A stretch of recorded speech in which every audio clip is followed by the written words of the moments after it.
Então, a gente esperou uns 10 minutinhos a mais. Então, Paulo, muito obrigado novamente. Pessoal, a gente está ali no chat, então qualquer coisa manda mensagem e vamos seguindo esse último dia do curso. Deixa eu ver se eu consigo botar em full screen. Foi? Foi. Perfeito. Pessoal, bom dia a todos. Hoje a gente vai ser bem mais rápido na chegada dos códigos, assim, de análise dos códigos, porque a gente tem mais códigos para olhar.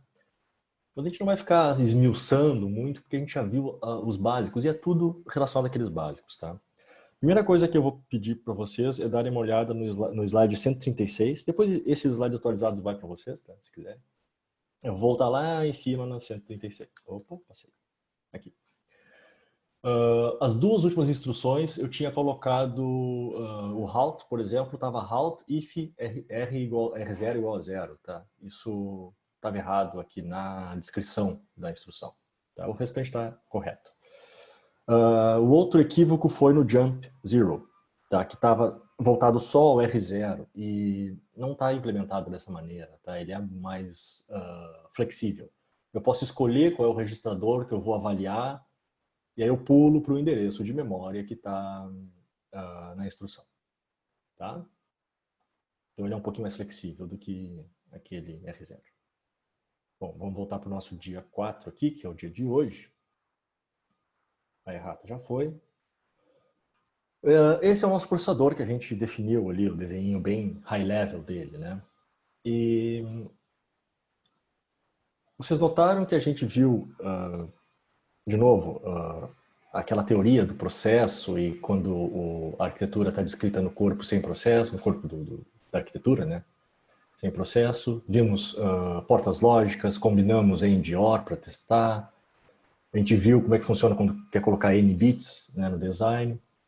A gente viu MUX, ULA, registradores, máquina de estados e memória. E vimos também um somador de 1 bit que o Marco propôs, o professor Marco propôs. A gente pode ver um pouquinho mais depois, se quiserem, tá? Mas isso aqui foi o que nós vimos, efetivamente. E olha que interessante. Nós vimos ULA, banco de registradores e MUX. Isso aqui forma o data path. Simples assim. Tá? A gente liga um no outro, outro no um. Depois eu mostro o código se quiser. Então, o data path, que é o nosso processadorzinho, está feito. Com os básicos que nós fizemos. Tá? Esse aqui melhor. Depois nós fizemos uma FSM, uma Finite State Machine, uma máquina de estados, onde nós colocamos um FET, alguns estados para FET, quer dizer, para busca da instrução, estados de decodificação, que diz qual é a instrução, e o dispatch aqui é quando a instrução já é selecionada. Tá? Estado X é a instrução add, esse é o que eu chamo de dispatch aqui. Essa FSM nós vimos também. Nós fizemos um modelo menorzinho, obviamente, para experimentar, e depois eu mostrei um modelo um pouco mais completo, que é o nosso modelo aqui. Chamamos isso de controller, tá? E nota que, com o registrador, que nós vimos anteriormente, nós fizemos um program counter, que conta qual é a instrução que está ali, dentro do registradorzinho. E também fizemos um instruction register para armazenar a instrução que nós acabamos de pegar da memória. E o MUX nós também já vimos.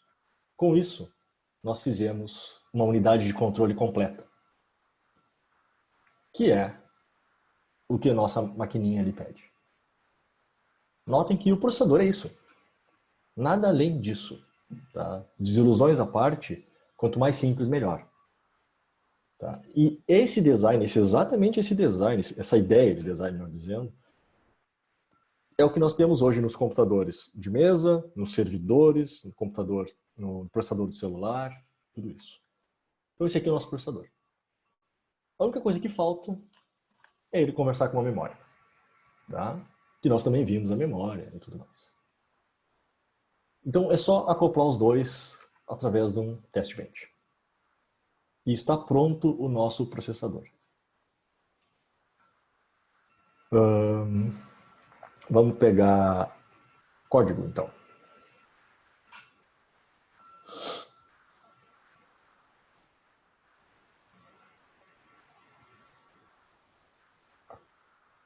Aqui.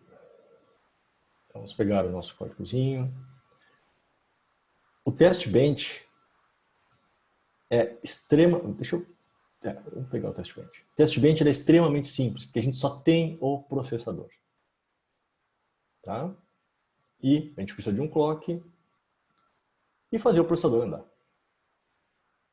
Tranquilos?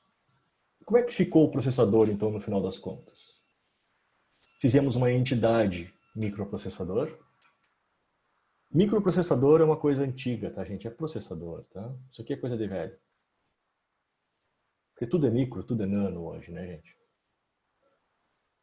Nós colocamos o nosso data path, descrito aqui, e a nossa unidade de controle, descrita aqui. Nosso data path não tem nada além daquilo que a gente viu. MUX, registrador, ULA. Tá? Aqui nós temos um buffer. Buffer é só para ter uma saída da ULA, tá? Bufferizado, que é com um registradorzinho na saída, basicamente. É um LET, na verdade, mas não é o caso aqui. Não é o importante aqui. O importante é se preocupar com esses aqui, ó. Small MUX, Regfile e nossa ULA.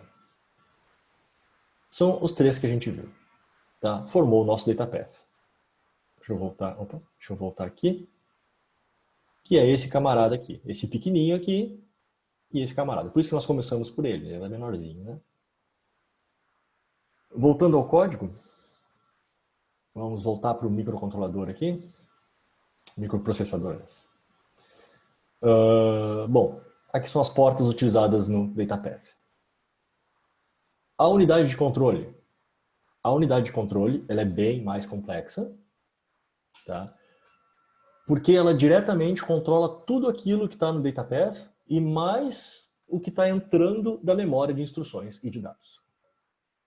Tá? Então ele é um pouquinho mais cabeludo e ele envolve a nossa máquina de estados, aquela máquina de estados grande, nosso controller, envolve o instruction register, o nosso program counter e um outro MUX para selecionar o que ele está fazendo, qual é a entrada.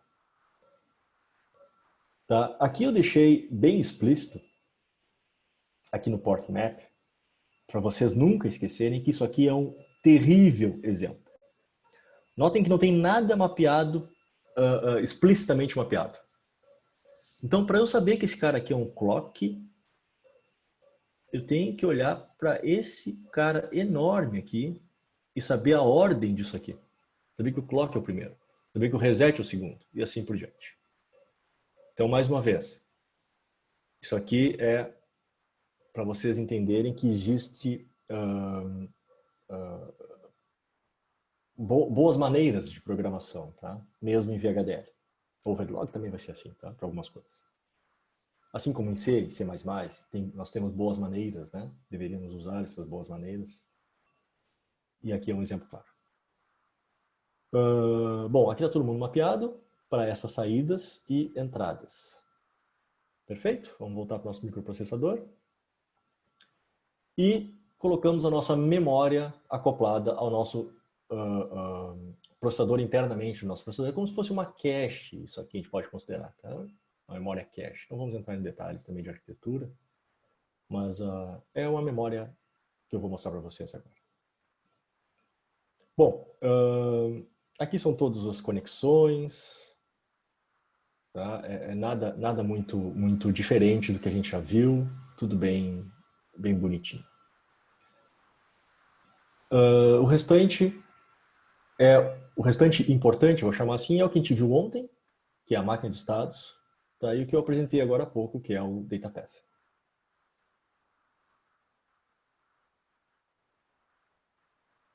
Vamos ver o seguinte, vamos Vamos experimentar esse processador aqui. Eu vou pegar a memória dele. Cadê a memória? Memória com prog1. Essa memória ela é ainda mais simples, tá, gente? Ela é basicamente um array, como a gente já tinha visto antes, essa parte é a mesma. Ela tem um processo de escrita, tá, que no reset ela coloca isso aqui na memória.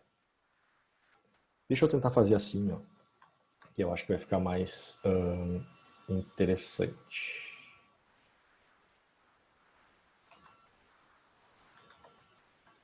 Se ficar muito pequeno, por favor, me digam. Vamos pegar nosso slide 136 aqui e vamos lá.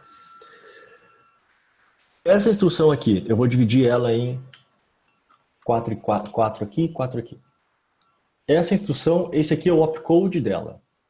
Esse cara aqui, 0011, move imediato para o registrador.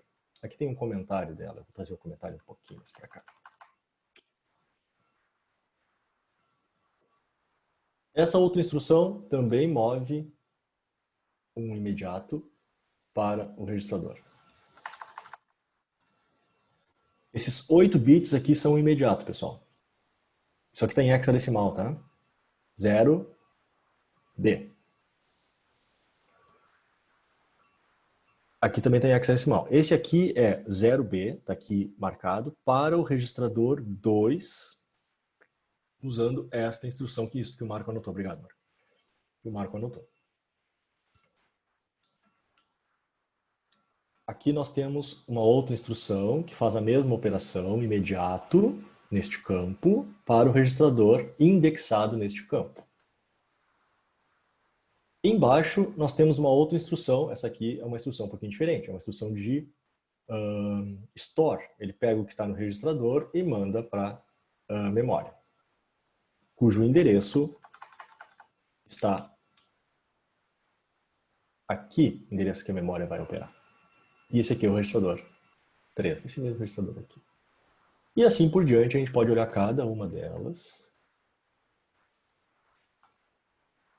Aqui o endereço 8. Opa! Endereço 8. Fugiu um zero aqui.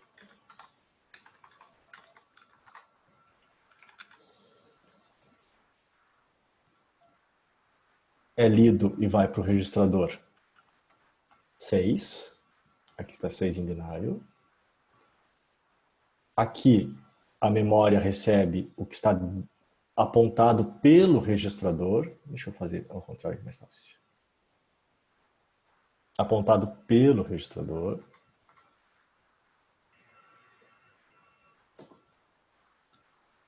Aqui. Deixa eu trazer para cá, esse editor realmente é meio complicado. Aqui é um add, que faz R3 mais R2.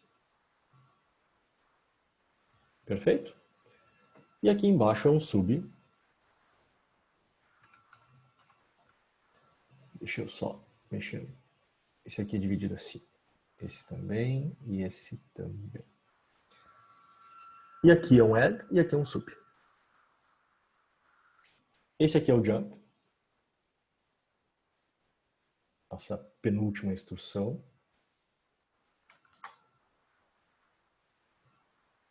Que quando este registrador for 0, ele pula para esse endereço 0, que é esse mesmo endereço 0 aqui, tá? Esse endereço 0 da memória. E aqui é o nosso halt, que ele para de processar. Acho que o jump tá com um errinho, né? Tá? Na tabela tá com erro, né? Ah, tá 0011, né? Tinha que ser Ah, 011. sim. Tá, eu vou ajustar isso já. Se vocês não se importam, eu já vou ajustar isso já.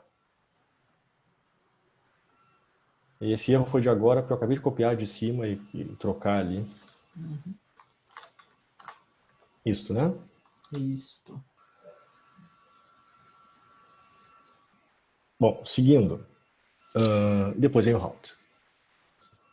Deixa eu desfazer toda essa confusão que eu fiz aqui. Deixa eu mostrar de novo essa memória. Que essa memória, esse padrãozinho de memória é muito útil para fazer testes, tá? Deixa eu voltar aqui para o screen. Então, quando a gente reseta essa memória, a gente já preenche a memória com esses conteúdos. Endereço 0, vamos lá. É um array de 256 posições com 16 bits cada um, tá, gente? A gente já viu isso 2 ou 3 vezes durante esses 4 dias, 3 dias. Então, no primeiro a gente coloca essa instrução, no segundo essa, e assim por diante. A gente pode preencher o tamanho que a gente quiser isso aqui, até 256, né? Bom, se a gente preencheu só até aqui, o restante a gente zera. Se não for reset, ele vem para cá, essa memória, verifica o clock, ela é colocadinha, verifica se é write ou read e coloca o dado dentro dela. Tá? Por exemplo, é write e não read. A leitura, a gente faz ao contrário. Notem que essa memória aqui ela é de uma única porta, basicamente. Tá? A gente não vai conseguir fazer read e write ao mesmo tempo, porque esses caras aqui nunca estarão com valores opostos ao mesmo tempo. Então essa aqui a gente não consegue ler e escrever ao mesmo tempo. Perfeito? Então tá, aqui está a nossa memóriazinha. O que nos resta fazer? Rodar esse programa que a gente fez aqui. Eu vou deixar a memória aparecendo aqui. A gente vai rodar esse programa.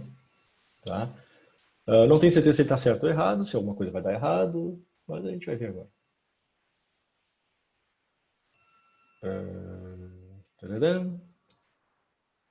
Eu não consigo botar muitos sinais, gente, então eu vou colocar... Deixa eu ver o que eu vou colocar ali. Eu vou colocar o meu registrador. Isso, meu banco de registradores, por enquanto. Consigo ver todos? Consigo. E vou rodar ela. Eu vou rodar uma vez, vou rodar outra, vou rodar outra. E os meus registradorzinhos vão recebendo os dados que a gente compôs lá. Tá? Eu acho que eu vou colocar também o meu instruction register, eu acho. Acho que esse aqui. Acho que esse aqui vai ser importante botar. Deixa eu reiniciar aqui. Meu instruction register para saber qual é a instrução que está circulando aqui, né? Isso, a instrução que vou botar em binário. Isso. Eu sei que está pequenininho, gente, mas aqui só tem que fazer um esforço no zoom aí, como é que funciona. Ou dando zoom nele mesmo. E aí nós vamos circulando, circulando, circulando, circulando, circulando, até chegar no halt. É onde ele para de rodar.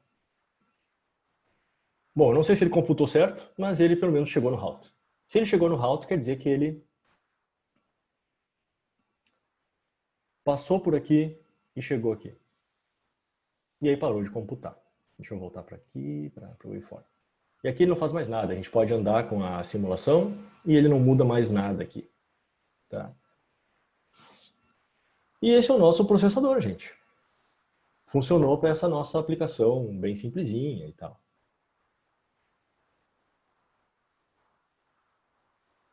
Agora eu espero que vocês façam perguntas e a gente discuta o que foi colocado aqui. Deixa eu só tentar analisar melhor esse dado aqui. Vamos tentar acompanhar aqui antes de vocês começarem a perguntar dúvidas e comentar alguma coisa. A gente vai tentar fazer essa análise aqui. Primeira coisa que acontece é o R2 recebendo 0B. Vamos ver se isso acontece. R2 recebendo 0B. Isso aqui está em binário. Se isso não acontecer, gente, a gente já sabe que tem um erro.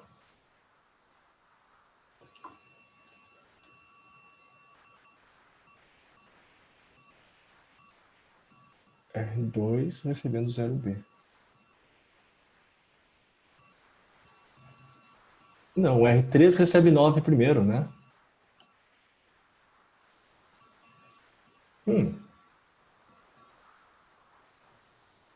Talvez colocar o código lado a lado, abrir um editorzinho só para colocar o código para a gente ir ajudando. Qual código? O código do processador? Não, não, esse código aí, as instruções sendo executadas. Coloca isto. Opa. Quem sabe a gente faz assim, então. A gente coloca o waveform e coloca a instrução aqui em texto, né? Opa, perdão, o que eu fiz? Sim. Quem sabe a gente coloca o texto, né? Pode ser, Marco? Acho que é melhor. Ah, perfeito. Perfeito. Você pode esticar ele ali, ó.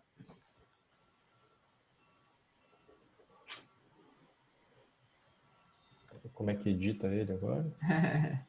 Coloca um novo. É? Tá. É. Tá. Ou vai ali para movimentar ele, daí ele aparece para mexer. Não, mas eu acho que texto, sim.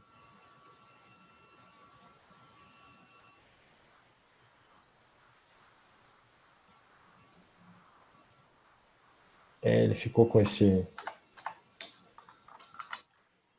super espaço aqui. Não, mas não tem problema. Vai ficar em branco mesmo.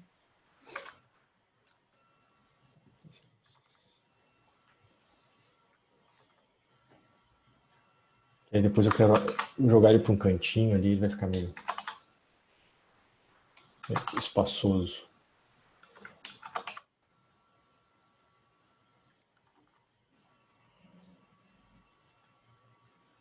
Então tá, essas são as instruções que a gente está tentando.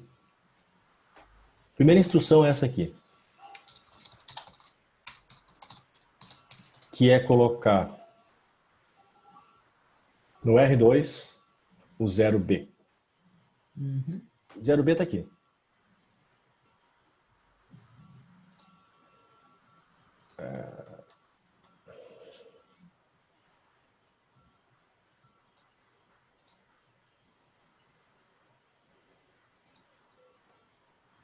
Vou deixar aqui, vai ficar mais. Aí.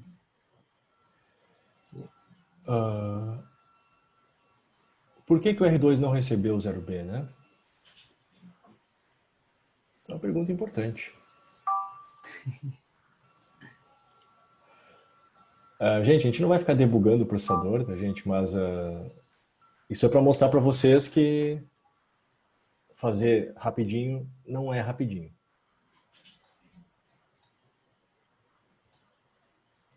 Vamos ver se as outras instruções estão executando. O 03 recebe 09. Isso aconteceu, né? Aconteceu. O 03 recebe 09. Aqui. Depois o R3 vai para a memória. A gente não consegue ver isso agora, porque eu não consigo abrir mais sinais. Mas a gente pode pegar depois e voltar para a memória, enfim. Mas por algum motivo, o 2 recebeu 10000 aqui. Deixa eu mudar o 03. Paulo, não tá Oi. tudo em binário ali? É que tem um 9, né? Aqui em cima tá falando? É. Será que não tem hexa? Tem X. Tá hexa, tem um 2 aqui, ó. Aham. O que eu acho que aconteceu é que ele não fez a primeira instrução. Interessante. Mas pode ser. Isso provavelmente é no Program Counter o problema, tá? Será que eu consigo ver o Program Counter aqui?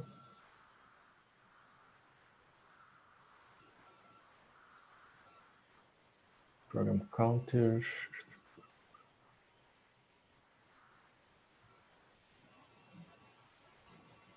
Vai ser alto. Mas eu tinha que ver dentro dele, deixa eu ver. Funcionou esse aqui também.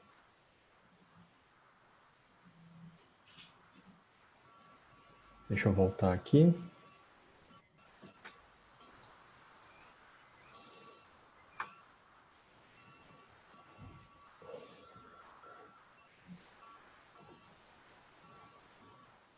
Ele está contando no zero aqui. Ele está contando no zero por 75 nano. Depois ele parte para o 1. Ah, e quanto tempo está o reset? Justamente isso que eu ia olhar agora.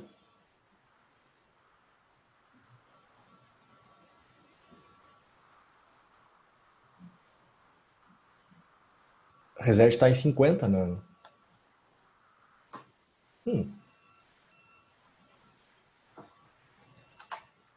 E o clock é de? 10. Deixa eu tentar rodar de novo, com um reset menor.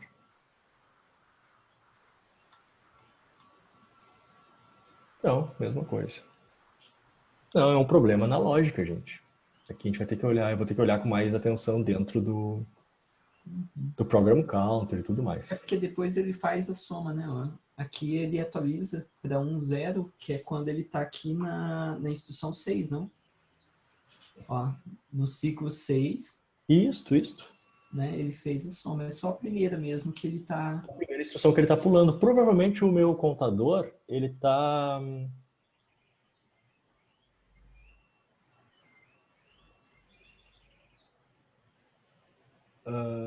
a distância entre... Vamos entender isso aqui. Ó. A distância entre esta contagem, o início, aliás, e ele contar 1 é de 45 nano. Quer dizer que ele está contando 1 mesmo em reset. Esse é o problema. O reset não deve estar zerando o PC, não? Exatamente. O reset não está segurando o PC. Isso é um erro de lógica, gente, viu? Por isso que a gente faz em módulos, por isso que a gente mexe nessas coisas. A gente não vai consertar isso agora, porque isso vai decorrer um monte de teste, vai e volta. Mas, sugestão forte. Façam isso vocês. Vocês vão pegar esse processador aqui e vocês vão entender a lógica dele e vão modificar esses detalhes aqui que acontecem. Tá? Eu vou tentar fazer uma outra coisinha aqui rapidamente, que é... Vamos ver se isso aqui vai funcionar.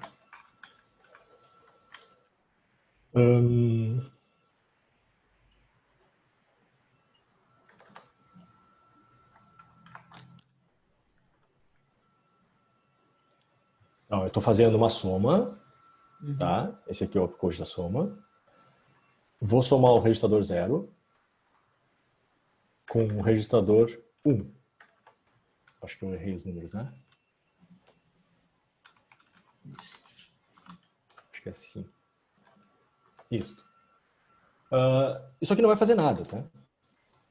Que é tudo 0. Porque é tudo inicializado 0, teoricamente. Deveria. Então, a gente só vai botar uma instrução ali que não faz nada. Eu não sei se esses jump vão funcionar agora, porque a gente vai bagunçar um pouco o coreto. Talvez eu tenha que mudar essa instrução. Isso. Vamos ver. Se o erro for só no PC, a gente vai ver ele funcionar agora. E essa primeira instrução aqui vai ser ignorada. Vamos lá.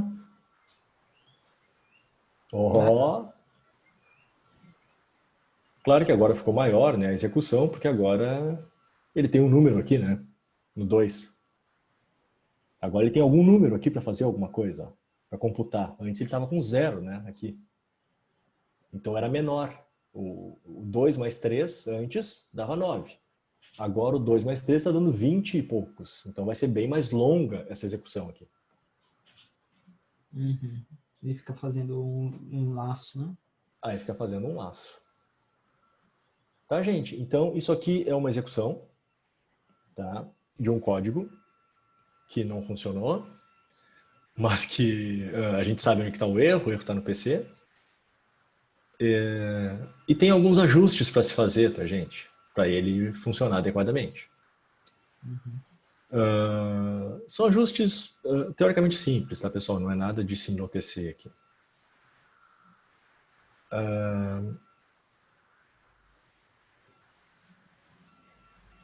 Tem uma série de ajustezinhos aqui para fazer, que eu já vi um outro equívoco, que é o B aqui, ó, no 0. Tá? Então tem alguns pequenos ajustes que tem que ser feitos. Tá? O importante aqui, o R2 recebe B, R2 recebe B. R3 recebe 9, R3 recebe 9. Depois a memória, aí sim eu não consigo abrir aqui, recebe o R3, depois o R6 recebe o que está em 8. Cadê o R6? R6 recebe o que está em 8. Endereço 8 da memória. Deixa eu botar isso aqui em binário.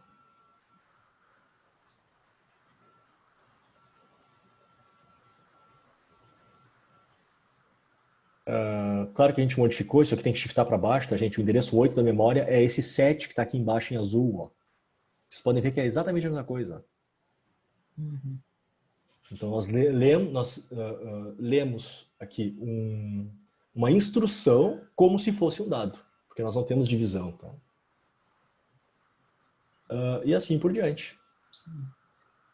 Depois a gente faz uma soma dentro do R3. Onde é que está a soma dentro do R3? A soma dentro do R3 é 14, né, que é em binário, em hexadecimal, tá, gente? É B mais 9. Depois a gente faz uma subtração de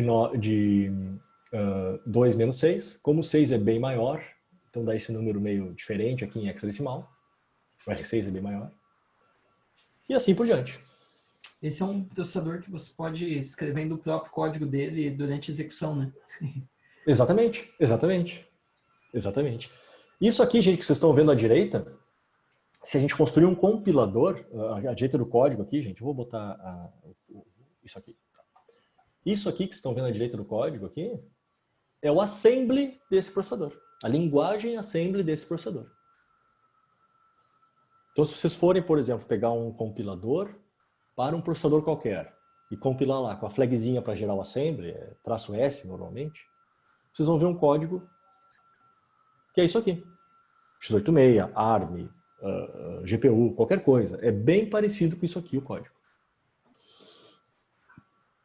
Tá? E aqui é exatamente como a máquina enxerga. A linguagem de máquina são esses numerozinhos 1 e 0 aqui, os binários. Uhum. Agora eu fiquei chateado que o processador não funcionou redondinho. E como que foi a conexão ali no DataPath, Paulo? Vamos lá no DataPath. Aqui? Isso. Você instanciou os componentes, beleza. E a conexão deles? A conexão deles está aqui embaixo. Tá? Vamos pegar assim... vamos pegar a partir do Regfile, depois a gente muda para um, muda para outro. Uhum. O nosso DataPath, ele tem todas as saídas e entradas relacionadas a ele. Por exemplo, nosso DataPath precisa de clock. Por causa da ULA? Não, por causa do banco de registradores. Uhum. Nosso DataPath precisa de reset, também por causa do banco de registradores, basicamente. Nós temos uma entrada de imediato, que vem lá do controlador. O controlador pega a instrução, verifica que tipo de instrução é e reconhece que tem um campo de imediato. Então, por exemplo, essa instrução primeira aqui, por exemplo. Ó. Aqui embaixo em azulzinho, né? Então, esse seria o DataPath, você tem as várias entradas dele, né? Várias entradas do DataPath. Essas entradas aqui, elas vêm do controlador. O controlador faz todo o acesso, faz todo o trabalho com a memória, tá? No final das contas. Uhum. Então, por exemplo, essa primeira instrução que está aqui embaixo em azulzinho, tem o imediato, que são esses 8 bits mais da direita. É por essa porta que ele entra no nosso DataPath. Uhum. Por exemplo, aqui nós temos uma leitura de memória, aqui no 3, aqui, que vai para o R6. Entra por essa porta aqui, o dado entra por essa porta aqui de mesmo data. Quem é que perguntou alguma coisa? Gabriel.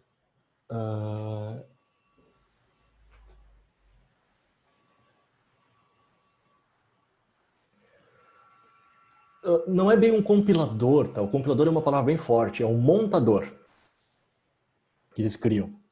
Montador é justamente isso aqui. A gente escreve em assembly, com essas letrinhas e numerozinhos, e ele gera em binário para ti automaticamente. O compilador é um pouco mais forte do que isso, né? compilador trata de otimizações, uma série de coisas. Bem maior. É bem maior, é bem maior, bem mais complexo. Isso aqui é feito em Python, por exemplo. Tá? É um parser. Tu pega uma linguagem fácil de um humano ler, por exemplo, human readable, e ele automaticamente, esse parserzinho, transforma em binário. Tá? É bem simples, bem trivial. Tá? É assim que a gente testa cada uma das instruções separadamente. Agora, vocês imaginem que a gente tem aqui, sei lá, a gente está com 8 instruções. Imaginem, por exemplo, um processador mais robusto como esses Intel com a VX 512, que tem quase 2.000 instruções. Testar uma por uma e ver se está fazendo sentido na saída. Uhum.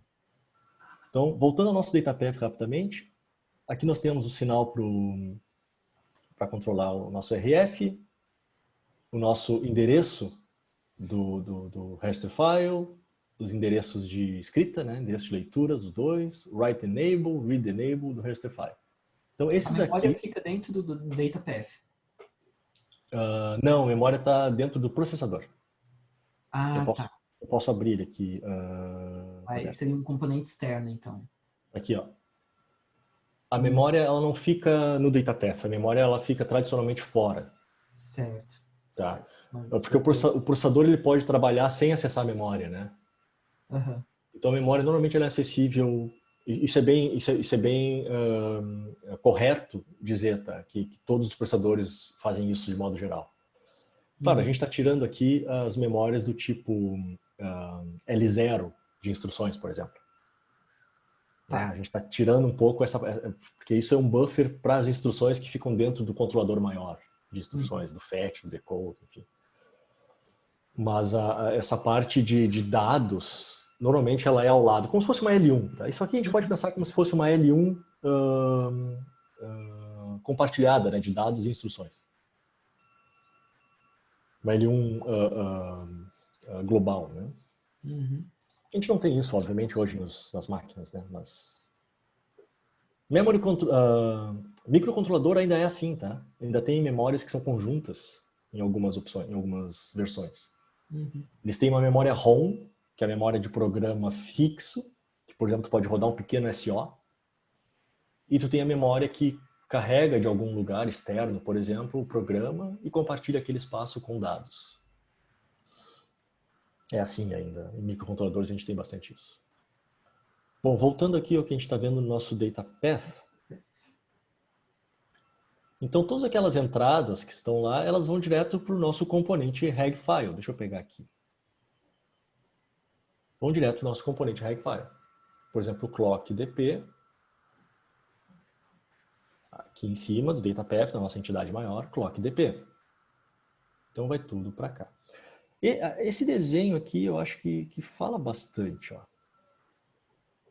Ups. Não, pode deixar que eu mudo de janelinha aqui. Esse desenho aqui eu acho que fala bastante, tá? Esse desenho aqui é justamente o que está ali. Uhum. Tá? Esse desenho aqui é justamente o que está no código.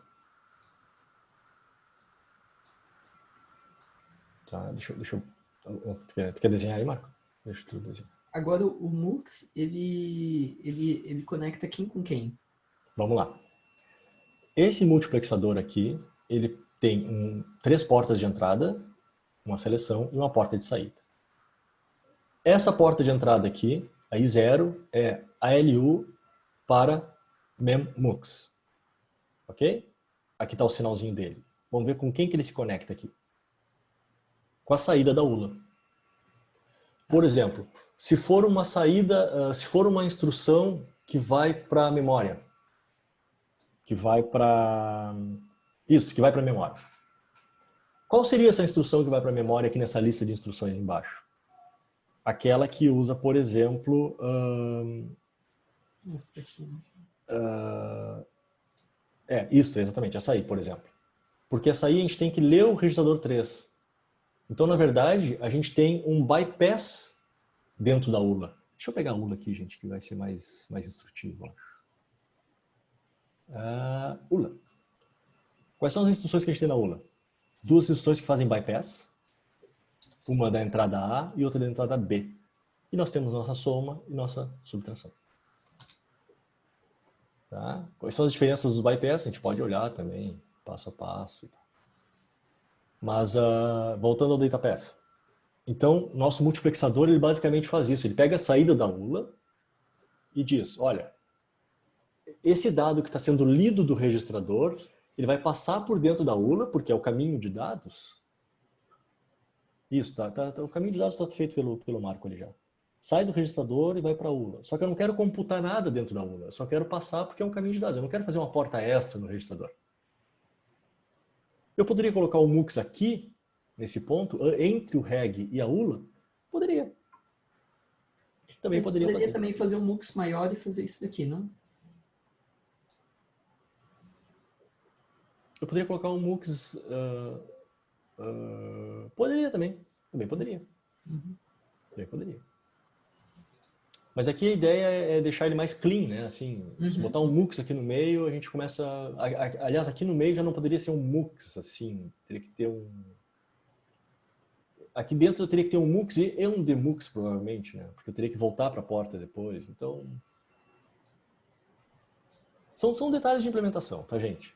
Isso, de novo, como é que a gente começa um processador ou qualquer hardware? Bloquinhos. Desenhando. Nunca começa escrevendo include standardlib ou library i3z ou módulo de VHD, no caso do Verilog. A gente nunca começa assim. Todo e qualquer projeto, a gente começa com papel e caneta. Desenha os bloquinhos. Quais são as minhas entradas? No nosso design, a gente fez um design do tipo bottom-up. O que quer dizer isso? A gente começou pelas coisas pequenininhas, lá de baixo, e foi indo para fora do processador. Nós podemos escrever o código assim, mas nós não podemos projetar um processador assim. Não tem como projetar um processador assim. Por quê? Porque a primeira coisa que a gente precisa é saber quais são as entradas do nosso processador. E o que ele vai fazer. Depois é que a gente pode entrar. Então a gente pega essa entidade. Eu vou botar a apresentação que é mais fácil, mais interessante. A gente pega toda essa entidade. Só rapidinho, já tiro daqui, Marco. A gente pega toda essa entidade, que se chama processador. Lá em cima, como é que estava o nosso design de processador? Aqui. Toda essa entidade é o processador. São os grãos mais grossos que a gente consegue enxergar e dizer, olha, isso aqui é o mínimo que eu preciso para fazer ele.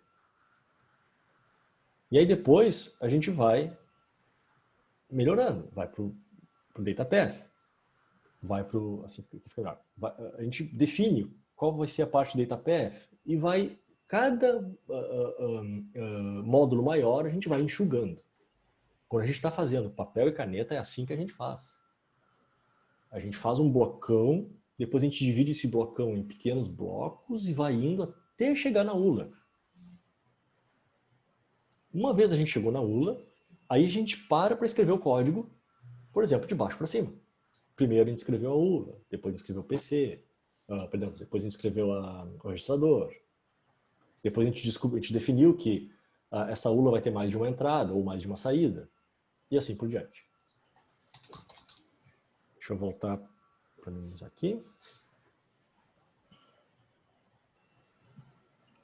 A gente estava ainda falando um pouquinho do DataPath.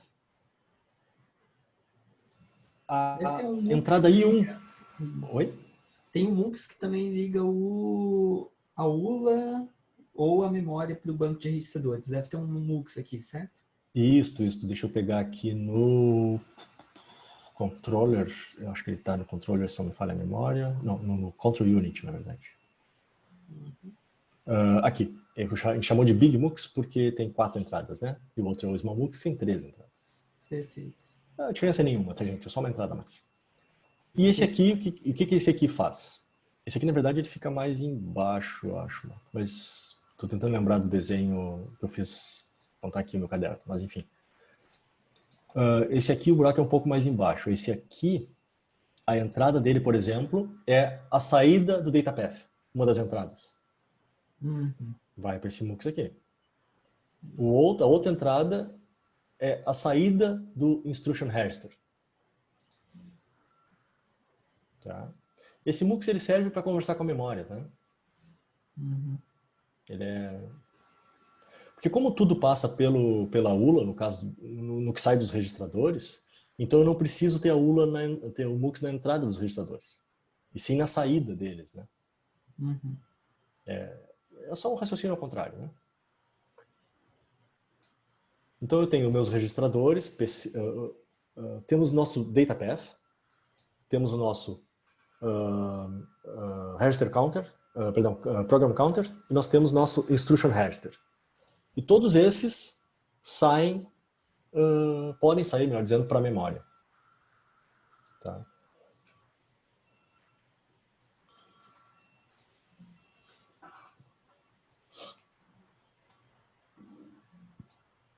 Endereços, né, gente?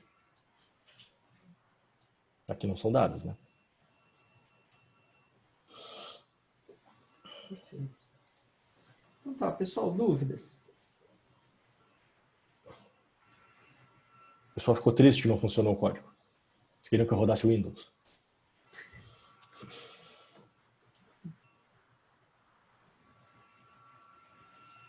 Dúvidas, Não, questões? o pessoal abandonou o navio, eu acho. Acho que sim, acho que... Vitor, você está com dúvida aí, Vitor?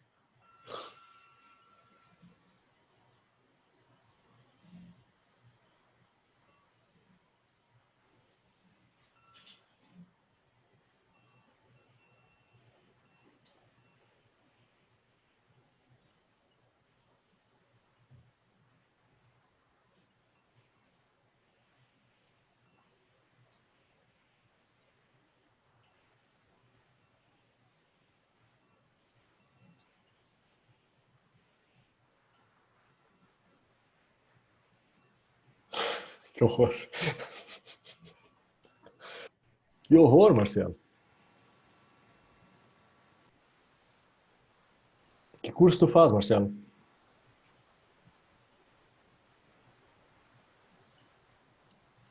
A ciência da computação. Eu já fiz arquitetura com Zanata, como profissional. Ai, ai, ai, ai, ai. Ah, então é isso. Posso dizer que entendi tudo que vocês falaram, até que faz todo sentido, tipo, a matéria que já foi passada, mas eu não conseguiria replicar, reexplicar o código, então eu não sei bem. Uhum. E assim, A minha humilde sugestão aqui é que vocês peguem esse código e coloquem uma única instrução, escolham qualquer uma, e sigam em cada pedacinho do código. E vejam se no final a instrução fez o que tinha que fazer. Fazendo isso, vocês vão olhar para cada módulo e vão descobrir que é assim que esse módulo fez. Aqui, esse desenho que o Marco está fazendo, tá, eu poderia ter feito, eu peço desculpas que ele ficaria realmente bem mais claro. De todo o processador, vocês poderiam fazer, primeiramente, e depois pegar uma instrução e ver por onde é que no desenho ele passaria.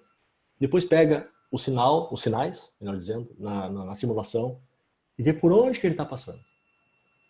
Faz sentido. Passou pelos lugares corretos.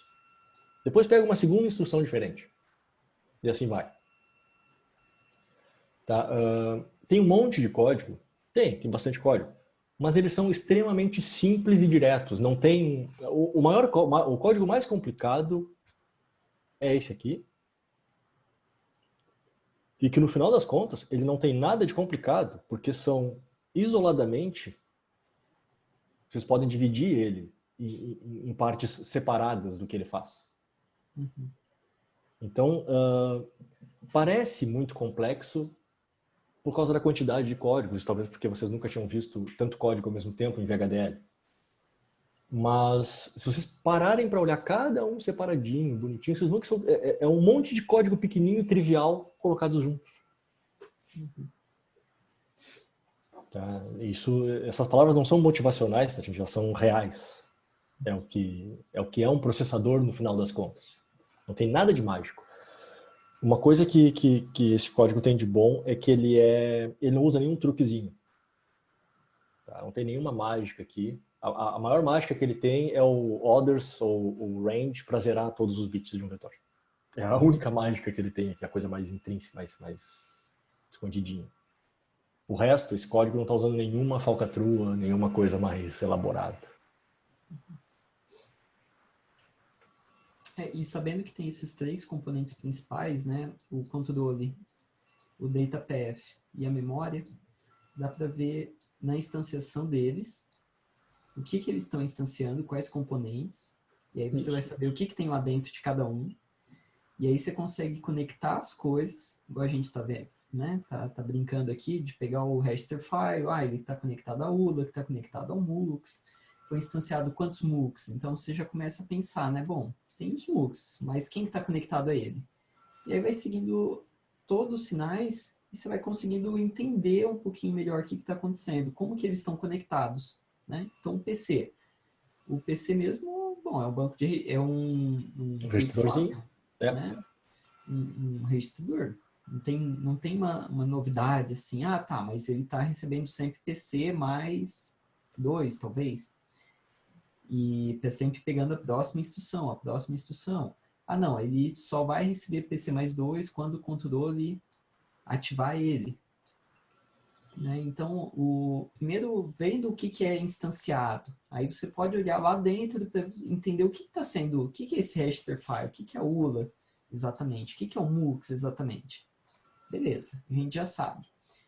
Como que eles estão conectados? Maravilha. E depois, bom, aí é o comportamento maior, né? Seria ali o processor, que aí ele orquestra tudo isso daqui numa caixa só, né? Que isso daqui no final do dia vai ser o processador como um todo, né? Essas ferramentas de simulação, elas sempre têm a opção de hierarquia. Tá ruim de ler, mas aqui no canto esquerdo, aqui no lado esquerdo, mas no meio, tem a opção aqui de hierarquia, por exemplo. E ele sempre vai possibilitando vocês verificarem as hierarquias. Ó. E cada vez que vocês clicam nessas hierarquias, tem uma série de sinais que vocês podem acompanhar. Então é muito simples, tá? Usar essas coisas quando a gente está fazendo códigos pequenininhos, assim, tá? A sugestão realmente assim, para quem quiser levar adiante o que a gente tentou expor aqui, é pegar esse código e vai sinal a sinal, instrução a instrução, e vai resolvendo esses pequenos detalhezinhos e compreendendo, e daqui a pouco muda. Eu não quero fazer essa instrução assim, eu quero fazer diferente. O Marco agora há pouco estava falando que tem um MUX, teria um MUX que entra nos registradores aqui e tal. Mas o nosso MUX ele faz um pouquinho diferente. Então tem outras formas de fazer a mesma coisa, tá? Esse hardware poderia ser mais simples ainda? Poderia. Ele poderia ser bem mais simples. Poderia, por exemplo, não ter jump. Poderia ter uma instrução explícita de jump, não ter jump com compare. Ele poderia ter um jump explícito, por exemplo. Jump para o endereço só, para o endereço tal. Acabou a história. Tá? Não teria necessidade de fazer, por exemplo, verificar o R2 aqui, por exemplo. Aqui embaixo, estou apontando aqui embaixo da gente no código. Poderia ser um jump para o endereço 0. Aí, claro, o programador teria que entender um pouco mais ali, teria que desenrolar os laços e aquela coisa toda. É isso. Então tá, mais dúvidas, pessoal? Alguém tem alguma alguma dúvida? Alguém quer que a gente debugue aqui alguma instrução? Não, porque vai demorar um pouco mais, porque é bastante código para a gente olhar, mas alguém quer que eu olhe algum código específico, que eu compreenda um pouco mais, que a gente compreenda um pouco mais algum código específico? Paulo, eu tenho uma dúvida. Se dentro do componente você pode definir os sinais ou variáveis, né? Pode. Qual que é a diferença deles? As variáveis são usadas para computar alguma coisa dentro do processo, por exemplo. Vamos supor que eu queira fazer uma soma de controle dentro do processo. Tá? Uma soma de controle, por exemplo. var1 é igual a var1 mais 2. Tá. Para saber quantas vezes aquele var foi acessado, por exemplo. Por exemplo, aquele processo foi acessado. É uma forma de fazer isso. Deixa eu pegar aqui, eu acho que o TestBench tem um exemplo E interessante. sintetiza como um flip-flop, então. Não. Aí que tá. A opção variable Não é sintetizável. não é sintetizável por regra, Tá. mas dependendo como ficar o design, ele se transforma num sinal exclusivamente interno. Tá. Tá? Ele em si não vira um flip-flop, ele vira uma ponte. Tá. Ele Entendi. pode virar um sinal que é uma ponte. Mas não, a variável, normalmente, ela não é sintetizável. Uhum. O que leva a bastante erros, tá? Quando eu digo ponte, é um sinal interno, por exemplo, entre dois sinais. Se eu faço uma variável receber um sinal, um valor de um sinal, para computar alguma coisa naquela variável. Depois eu uso aquela variável para alimentar um outro sinal ou um outro componente dentro daquele process. Componente não, né? Outro sinal dentro daquele process. Então ele vira uma ponte entre as duas computações. Uhum. Aquele somador, por exemplo, que antes alguém estava pensando, esse somador aqui que está somando dentro da variável um sinal, ele vai ficar só aqui, não vai ser sintetizado. Bom, se essa variável for colocada, alimentando um outro sinal dentro do process, em verdade ele cria um somador para aquele process, para aquele sinal. Deixa eu tentar exemplificar isso. Se eu fizer var1, variável recebe assim, tá, gente? Uhum. Se eu fizer var1 mais signal qualquer, e depois se eu fizer um signal, vou botar y aqui, signal x igual a var1, aqui tem umas mágicas para isso aqui ser aceito, tá? Mas tudo bem. Ele pode ser que ele transforme isso aqui em algo assim.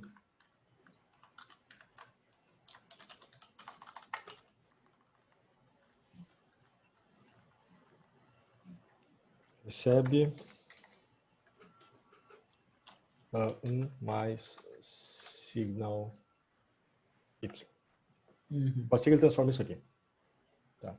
Lembrando que esse aqui, por exemplo, daqui a pouco está assim, ó, if clock blá blá blá blá blá blá. Daqui a pouco isso aqui está assim, ó. Uhum. Né? Então isso começa a ficar um pouco mais complicado. Uhum. Uhum. Pode dar alguma coisa que não é bem o que tu quer. Então usar variável é sempre uma coisa delicada, assim. Ok.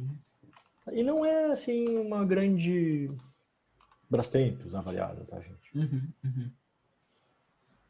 Tem coisa mais. Tem formas melhores de fazer as coisas, mas ela existe, ela existe. Ok. Tem muito truquezinho em VHDL, principalmente, que não é sintetizável. Vocês lembram do for, né? Vocês podem fazer o que vocês quiserem com for. Mas, dependendo do que acontecer, não vai ser sintetizável. Tá? Então, tem muito truquezinho que a gente pode usar para fazer o behavioral, né? O comportamental de um código, mas que depois a gente não consegue usar ele para fazer o produto em si, o chip em si. Beleza. Então tá, gente. Se não temos mais dúvidas, esse mini curso né, ele tem algumas funcionalidades assim, né, para trazer um pouquinho esse contexto de VHDL que a gente vê tão pouquinho no curso, né, de computação, de IBM, então quase, acho que é zero, né? E também para dar um start assim para daqui a pouco ter uma disciplina optativa ali na graduação do BCC sobre isso e aí a gente fazer realmente o processador passo a passo, né, componente por componente em cada aula e depois a gente conseguir conectar tudo isso daí, né? Então, o que a gente viu aqui em 4 dias seria em, sei lá, 12 semanas, né? Alguma coisa do tipo. Então, é uma mudança de escala, né? Então, Se esse curso fosse dado, por exemplo, como uma disciplina full-time, né? É uhum, normal. Obviamente, a gente ia ver cada coisa mais detalhadamente, né? isso. Cada detalhezinho, o sinal de cada coisa. A gente ia poder ver tempo, a parte de temporização, que é legal. A parte de... Alguém está perguntando ali a parte de organização dos componentes no chip. A gente poderia ver a parte de roteamento e de placement, tá? Que é isso que estão perguntando ali. A organização dos componentes no chip fica sempre a cargo do compilador. O compilador, basicamente, ele transforma isso aqui tudo em uma grande netlist. O que é uma netlist? É basicamente isso aqui. Ó. Deixa eu pegar um datapath mesmo. Netlist é basicamente fazer isso aqui para todos os sinais e componentes, como se fosse desenrolar um laço for, por exemplo. Tá? Depois dessa netlist ser desenrolada toda, tem todos os sinais e todos os fios declarados ali, aí isso é feito o roteamento dos componentes, onde cada componente vai ficar dentro de uma certa área. E esse onde cada componente vai ficar é o placement. Então a ferramenta não é só compilação, é um pouco mais sofisticada, essas ferramentas de síntese, tá? Elas são um pouquinho diferentes da ideia de compilar um programa, por exemplo. Marco, desculpa, eu te interrompi, eu tô com delay, eu acho. Que isso. Então acho que é mais ou menos por aí mesmo. O Arthur, ele até falou ali do livro, né, Digital Design, que é o que a gente usa em circuitos, né, que ele traz essa visão. Esse entendimento, né, de cada componente e tudo mais. Eu acho que ele não tem VHDL, né, Arthur? Ele só traz os componentes realmente separados ali, a parte de circuitaria, e aí ele sobe para arquitetura, né? Mas é isso, gente. Paulo, gostaria de agradecer pelo tempo aí, pela organização do material para a gente, então, um curto prazo, no meio da pandemia, com um filho pequeno, uma loucura aí, artigo escrevendo. Arranjou um tempinho para conversar aí com a gente, foi muito, muito bacana. E obrigado, pessoal, que veio, apareceu, né? Deu as dicas, deu os palpites, deu os comentários aí, as perguntas. Eu acho que só pelo pessoal se interessar já é uma coisa boa, né, Marco? Sim, não, com certeza. Com certeza, né? Isso aí é um véu que vai saindo, né? Então a gente está tentando desmistificar, né? Como que faz um processador. Então a gente viu, tudo bem, é um código que talvez a gente não entendeu 100%, mas também parece que não é tão difícil entender assim. Maravilha. E então a gente pode ir dando esses passos para a gente tentar desmistificar, entender realmente como que funciona o processador, ver que não é um bicho de 7 cabeças, ver que dá para comprar uma plaquinha de FPGA ali na Santa Efigênia, em São Paulo, ou aqui na 23 de março, né? Como que é a 25 em São Paulo? Não, aqui tem uma rua também em Curitiba que vende esses 24, se eu não me engano, 24 de maio aí, né? Pode ir lá comprar um FPGA e prototipar isso daí realmente, né? Então acho que era isso, pessoal. Então tá, gente, eu também agradeço o convite e assim, fico à disposição quem tiver alguma dúvida e quiser entrar um pouco mais. A dica do Arthur ali realmente é boa. Ele falou que esse livro tem VHDL e Verilog do MIPS. O que é interessante. O MIPS é um pouco mais cabeludo, mas é interessante, é interessante. Perfeito. Tudo bem. Então tá, gente. Obrigado então, pessoal. E eu vou passar esse restante dos slides corrigidos agora para o Matheus e vou disponibilizar o código desse processador, tá? O processadorzinho do professor Frank Vahid, lá de 1999. E espero que vocês façam um bom proveito e sigam dando uma olhadinha e sigam dando uma atenção para esse tipo de coisa que tem bastante mercado para quem quer ir para a área. E para quem quer ir só para pesquisa, também é muito bom. Tá? Vídeo que tanto eu quanto o Marco estamos trabalhando, que é basicamente nessa área aqui, tá, gente? Perfeito. Então tá. Valeu. Valeu, pessoal. Então. Bom dia para todos. Valeu.